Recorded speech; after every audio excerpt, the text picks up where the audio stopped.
আপনারা খুব ভালোভাবে জানেন যে এখন বাংলাদেশের ক্রিকেট টিম পাকিস্তানের গাদ্দাফি স্টেডিয়ামের মধ্যে ট্রেনিং করছে লাহোরের মধ্যে। আর কাল তাদের স্টার ক্রিকেট সাকিবুল হাসানকে একটা পাঞ্জাব পুলিশের মেম্বার ডেকে তার সাথে অনেক কথাবার্তা বলে। কি বলে সেটা আমি আপনাকে ভিডিও ক্লিপের মধ্যে দেখাচ্ছি, কিন্তু যে কথাবার্তাগুলো বলে সেটা সাকিবুল হাসানের ভক্তদের কাছে অনেক বড় একটা ব্যাপার। প্রথমে পাঞ্জাবিতে বলে এবং তারপর উর্দুতে বলে। তো চলুন কি বলেছে সেটা দেখা যাক, তারপর আগে যাওয়া যাবে।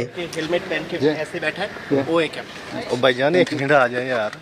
तेरा करके मैं इतनी झाड़ा खा के आया, एक मिनट गल कर लो। एक मिनट एक मिनट बात कर ले भाईजान। क्या बात? यार बिग फैन है आपके यार। Thank you. मैं अपने अफसर से फाइट करके इधर आया हूँ आपके लिए। हाँ जी। बढ़िया है। ठीक है मिलते हैं।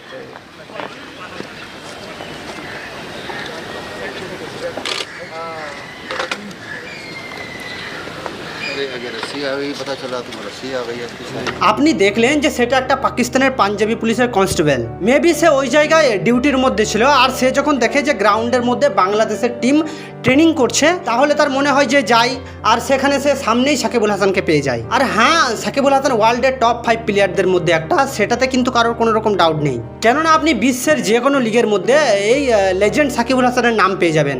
এক সময় সে আইসিসি র্যাঙ্কের মধ্যে 1 নম্বরেও ছিল।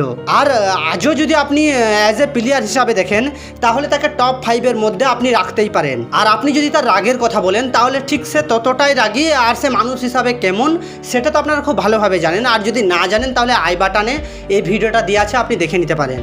হ্যাঁ, সে তার রাগে কি করেছে ইন্টারন্যাশনাল ক্রিকেটের মধ্যে, লিগ ক্রিকেটের মধ্যে, সেটা আপনি দেখে নিতেই পারেন। আর একটা কথা বলি তো, এই এশিয়া মহাদেশের মধ্যে শুধুমাত্র বাংলাদেশের টিমটা এমন একটা টিম যে তার পিছনে এত ইনভেস্ট করার পরেও তারা ইন্টারন্যাশনাল ক্রিকেটের মধ্যে এসে কোনোরকম কোনো বড় পারফরমেন্স করে দেখাতে পারেনি। যদিও ট্যালেন্ট আছে, অকাদ আছে, স্কিল আছে, তারপরেও কিন্তু তাদের থেকে এই বাংলাদেশের টিমে রাজনীতির পরিমাণ অনেক বেশি।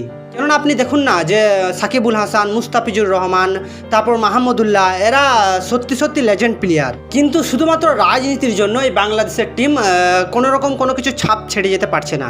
এমন না যে বাংলাদেশ প্লেয়ার একদমই শেষ হয়ে গেছে, এমন না যে বাংলাদেশের টিমের মধ্যে ভালো প্লেয়ার নেই, এমন যে বাংলাদেশের প্লেয়ারগুলো রাজনীতির মধ্যে চলে গেছে। কেননা আপনি ভাবতে পারেন সেই টিম যে আন্ডার 19 ওয়ার্ল্ড কাপ জেতে, হ্যাঁ ওয়ার্ল্ড কাপ জিতেছে মানে বুঝতে পারছেন যে বড় টিমকে তারা হারিয়েই ওয়ার্ল্ড কাপ জিতেছে, কিন্তু তাদের ঠিকঠাকভাবে কোনো সিলেকশন নেই।